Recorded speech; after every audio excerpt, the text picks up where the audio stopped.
Hello everybody, welcome to you all on my channel. Hope all of you are doing good and fine. Current affairs के सबसे bulleted question में से एकदम pinpoint and very important questions जो कि easily memorise हो जाए for the date of 12th and 13th October. Let us have a start. Okay, so today's session will be based on current affairs for the month of October 2020, 12th and 13th.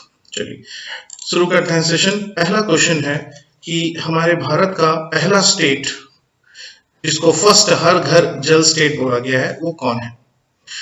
So the answer is no doubtly Goa. It's a very calculated approach जिसमें कि हर घर जल state मतलब उस state में every rural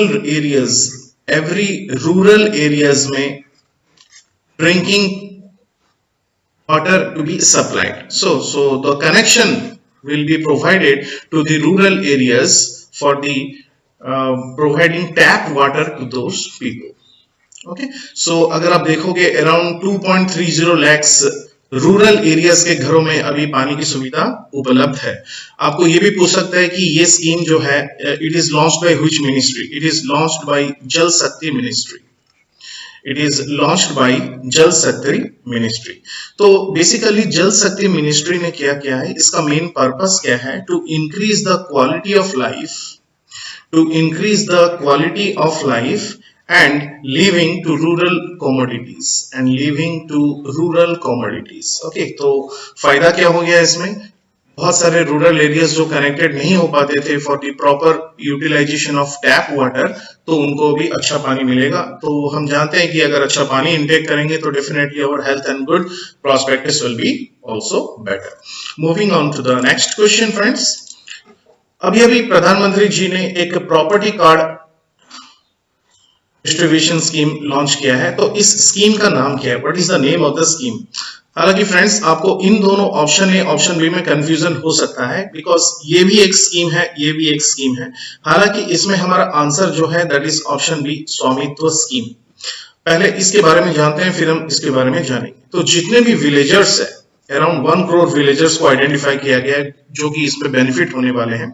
तो जितने भी विलेजर्स है, अब उनका जो भी लैंड हो गया, तो होता है कि कभी उनका डेथ हो जाता है या कोई डिस्प्यूट हो जाता है तो लैंड दूसरे के हाथ में चल जाता है जो कि लैंड का वेस्टेज हो जाता है. इन सब चीजों से बचने के लिए तो विलेजर्स के जितने भी सब लैंड है उसको रिकॉर्ड कर दिया जाएगा. उसको रिकॉर्ड करा के उनको एसएमएस के थ्रू या फिर उनको फोन के थ्रू उनको अलर्ट किया जाएगा. सो 3-4 साल में ये काम होने वाला है.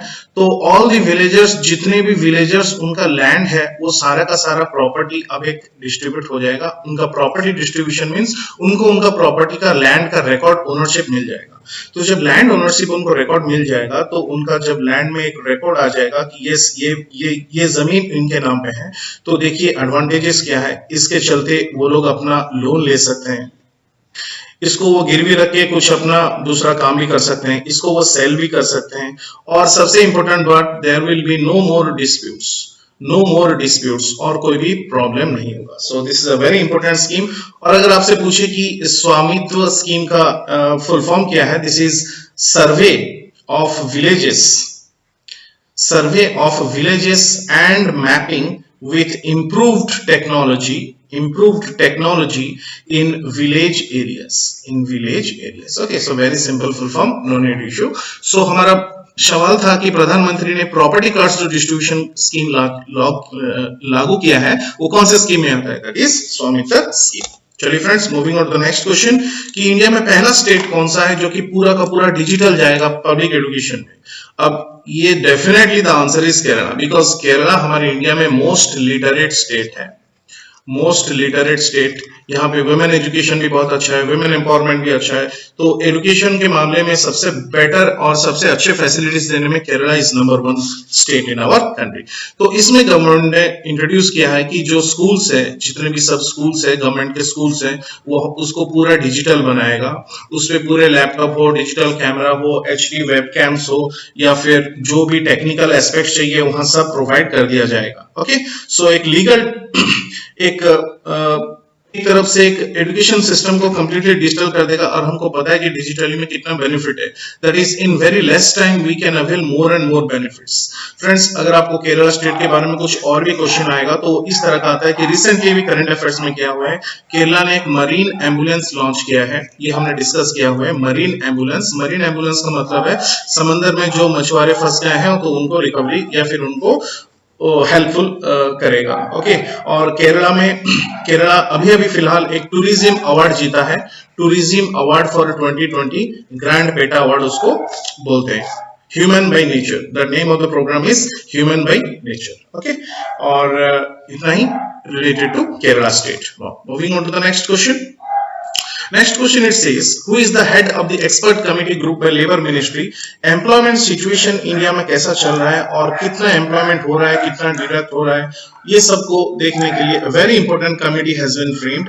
That answer is SP Mukherjee committee. Okay, चलिए फ्रेंड्स दूसरा सवाल पे चलते हैं। Railways to upgrade all non AC sleepers. Friends, अभी हमारे जो ट्रेन में जो नॉन एसी और जनरल कंपार्टमेंट है अब वो सब एसी में कन्वर्ट हो रहे हैं, और this is a good news. और तो सवाल ये है कि जो सुपर फास्ट ट्रेन है वो कितने किलोमीटर पर आवर जाएंगे जो कि हम non AC sleepers, non AC को एसी में बदलेंगे। So non-AC coaches to be converted into AC coaches. So ये कार्यक्रम जो है ये कितने किलोमीटर के स्पीड वाले रेंज के ऊपर होता है। So it will be happening around 130 kilometre per hour. और अगर इंडिया में आपको पूछे कि इंडिया में सबसे फास्टेस्ट ट्रेन क्या है, which is the fastest train in India, then that answer is train 18, और this is also known as Vande Bharat Express. This train is also known as Vande Bharat express. हालांकि फ्रेंड्स, अगर आप देखोगे तो इंडियन रेलवेज ने बहुत सारे माइलस्टोन्स अभी अचीव किए हैं। तो रिसेंट करंट अफेयर्स में आपको इस क्वेश्चन में आ जाएगा कि अभी इंडियन रेलवेज ने हैव लॉन्च्ड किसान रथ। इंडियन रेलवेज हैज लॉन्च्ड किसान रथ। किसान अपना वेजिटेबल या फ्रूट्स जो भी है भेज सकते हैं तो 50% सब्सिडी भी मिलती है। रेलवेज ने अपना सिक्योरिटी बढ़ाने के लिए 40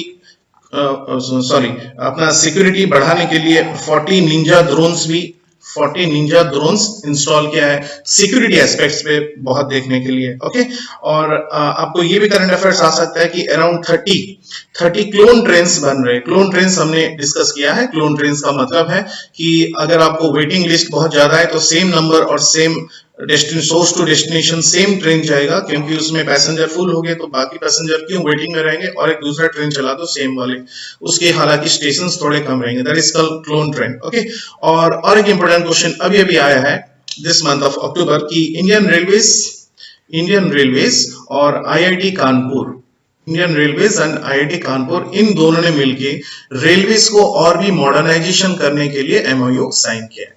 सो to modernize the Indian railways, IIT Kanpur has taken partnership with Indian railways. Okay, चलिए दूसरा क्वेश्चन अप्रूव करते हैं। अभी कौन से कंट्री के कैबिनेट ने अप्रूव किया है कि जो कैपिटल पनिशमेंट रेप करेंगे तो उनका कैपिटल पनिशमेंट हो जाएगा। So this country is Bangladesh. It is a very good step. Moving on to the next question friends. SARDPNE recently seen in news is implemented by which following ministry? So ये जो है इसका मतलब है कि special accelerated road development programme. और ये जो ट्रिक है NE, इसका मतलब है कि इंडिया में जितने भी नॉर्थ ईस्टर्न स्टेट्स हो गया है, ये जो नॉर्थ ईस्टर्न स्टेट्स हो गए, यहाँ पे माउंटेन एरियाज है, इसको हम बोलते हैं नॉर्थ ईस्टर्न स्टेट्स। अगर आप कोऑर्डिनेट में देखोगे north and east, so this area falls under north east. So जितने भी नॉर्थ ईस्टर्न स्टेट्स है ये सब माउंटेनियस एरियाज है, ये सब हिली एरियाज है, यहाँ पे कम्युनिकेशन गैप बहुत होता है। तो इस कम्युनिकेशन गैप से रिकवरी करने के लिए जितने भी सब स्टेट्स हो गए नॉर्थ ईस्टर्न स्टेट्स में, तो इन नॉर्थ ईस्टर्न स्टेट्स में वेल कनेक्टिविटी, सब अपने district headquarter, connectivity to each state and connectivity to neighbouring state, तो रोड कम्युनिकेशन बेस्ट करने के लिए ministry of road and Transport and Highways have taken the leadership. So the answer for SARDPNE, NE stands for North Eastern States, the road connectivity के लिए the answer is Road Transport and Highways. Okay, चलिए दूसरा question पे चलते हैं। ये बहुत ही important सवाल है फ्रेंड्स।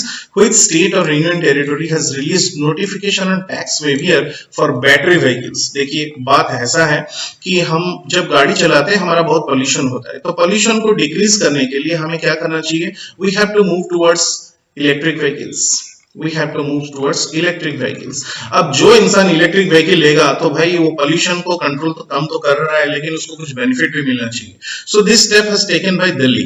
तो दिल्ली ने बोला है कि हम इलेक्ट्रिक व्हीकल जो भी लेगा या न्यू कार जो भी इलेक्ट्रिक व्हीकल लेगा अंडर इलेक्ट्रिक व्हीकल पॉलिसी, तो हम उसको सब्सिडी देंगे, ठीक है। और ऊपर से जितने भी इंसेंटिव है अराउंड 1.5 लाख रुपीस पर न्यू कार, हर कार के पीछे आपको 1.5 लाख का रिबेट भी मिल जाएगा, और ऊपर से ऊपर रजिस्ट्रेशन फ्री है और रोड टैक्स भी फ्री है।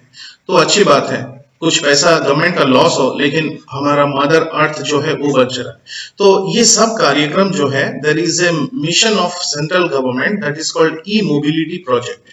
ई mobility project means by the year 2030 all the vehicles which will be produced in India, cars or whatever, they will be designed towards, modified towards electric vehicles.